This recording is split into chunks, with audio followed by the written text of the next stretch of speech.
When I got a call saying that they were making this show that was set 200 years before Game of Thrones, I was really interested. When I got the gig, for that split second, you're like, oh my God, you're in Game of Thrones, it's the biggest thing ever.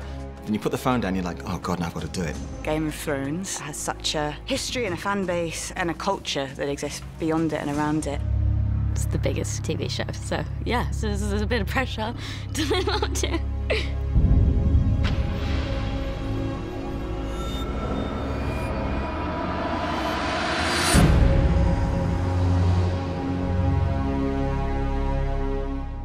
How do we make Thrones but not Thrones? What's good about Thrones? What worked in Thrones? What didn't? What do we want to better? How do we want to evolve the style?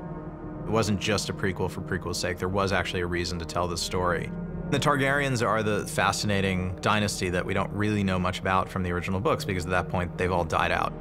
There was this once great day where there were dozens of Targaryens running around and a bunch of dragons, and they ruled over Westeros. It was a time of peace and prosperity, and everybody knew that if you messed with the Targaryens, you would get the dragons, so nobody dared to overthrow them. This period in Westeros was a very decadent time. So you get to see what the realm looks like before it descends into the detritus and post-decadence of war that you see in the original series. So I was fascinated in going back to that time and seeing the Targaryens at their height and learning what it was that Daenerys lost in trying to win back throughout the story. The original Game of Thrones was very much an epic that was weaving together various different threads. It still has that scale and scope, but it's really just the story of one family slowly tearing itself apart. There's a wish fulfillment for an audience of things they want to see. We're not here to not give it to them. We're here to give them the thing that they want, just not in the way that they're expecting. We're not trying to rehash the past. We're trying to find something fresh and exciting. We wanted to very much embrace the feel and the world of Game of Thrones, but we had the flexibility to enlarge and enhance. But there was this very strong feeling that we wanted the audience to feel they're in the same show.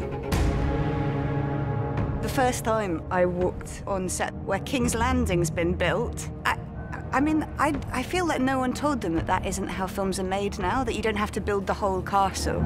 But no, it's all there, and it's all in the right place. You read the script at home and you imagine the scene, and then when you come in, it's always twice the size you imagined it. You walk around these sets that look like ancient monuments and buildings with massive statues, or you can be on these amazing locations. You cannot believe that this is on the earth somewhere this extraordinary. The other series of Game of Thrones was absolutely brilliant, and the costumes were brilliant. So it was not a question of doing better. It was just a question of doing something beautiful. We had said to ourselves, we're going to pull our horns in on season 1. We're going to start in a more grounded, more intimate way. But even with our horns pulled in, it was just big. One of the many beautiful things that George did with his creation of Westeros is it really feels three-dimensional and fully realized, and that there's thousands of years of history, and you can get lost in a good way in the world of Westeros. For me, the best fiction, the best drama is about characters. House of the Dragon is a story about very flawed human beings, capable of love and hate, capable of doing good things, capable of doing monstrous things.